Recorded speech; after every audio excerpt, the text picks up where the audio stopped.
Kita semua mengetahui berita keuangan dunia yang menginfokan bahwa Amerika mencetak uang 4 triliun dolar atau 4.000 billion dalam 20 bulan terakhir ini, yang artinya kalau APBN Indonesia adalah 130 billion, maka 4.000 billion dolar adalah 30 kalinya uang 1 tahun Indonesia. Dalam 20 bulan ini juga ekuivalen 1 triliun dolar Tiongkok printing money juga, yang artinya 6 kali APBN Indonesia. Di sini cara kelolaan ekonomi Indonesia kok malah ngutang. Duh, ampun deh, ngutang sama yang printing money lagi. Koplak bener ya ekonominya. Tapi memang susah kalau punya ego ilmu sama ego pejabat. Dikasih tahu pengetahuan lain, sulit bener dengernya. Oke lah, biarkan selama 3 tahun ke depan ini kita lihat apakah bisa mengecilkan hutang yang 6.500 triliun itu menjadi lebih kecil atau jadi 11 triliun di akhir masa jabatan, sama dengan uang yang katanya ada di kantong saya. Pastinya konsep bernegara itu penting. Jangan memilih lagi yang populer ke depannya, karena ternyata jangan-jangan menjalankan pemerintahnya, milih menterinya yang bisa kerja juga nggak bisa, yang akhirnya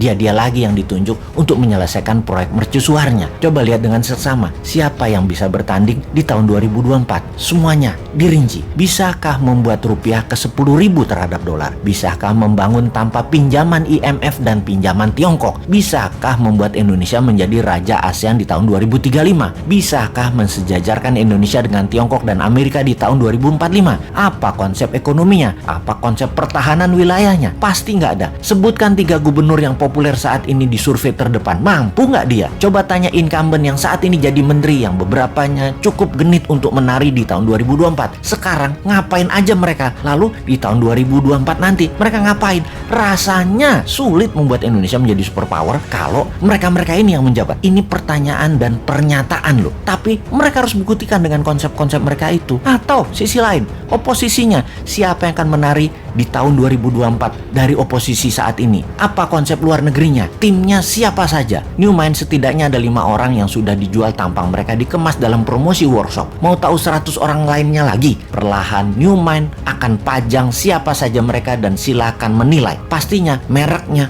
bukan dari oposisi, bukan dari incumbent. Fresh, segar, dan New Mind. Kita belajar banyak 7 tahun ini, belajar banyak 20 tahun ini, dan sadar ternyata genre atau aliran politik 20 tahun terakhir tidak membuat Indonesia berdaulat. Jadi apapun yang berbau aliran gaya 20 tahun terakhir pemerintahannya, harap jangan dikasih peluang lagi. Kita cukup mengatakan terima kasih kepada aliran dalam 20 tahun terakhir ini karena telah berhasil membuat Indonesia tetap utuh. Yang terakhir hampir membelah 2 bangsa ini hingga retak-retak, tapi nggak apa-apa. Nanti kita benahi. Nanti sama New Mind semua kembali utuh. Yang minoritas miring ke kiri ke incumbent dan yang minoritas miring ke kanan ke oposisi, kita benahi. Ini keduanya sebenarnya minoritas. Dan sahabat semua tidak perlu menjelaskan mana minoritas kiri, mana yang kanan tersebut yang sangat berisik tersebut. Nanti damai aja sama New Mind. Happy semua. Kalau tax amnesty dijalankan sama incumbent, caranya aneh saat ini dan tidak akan membuat uang di luar balik. Mungkin karena pejabatnya orang pintar makan sekolahan semua, bukan orang dagang. Dan kalau prinsip dagang kan win-win. Negara untung dan pemilik dana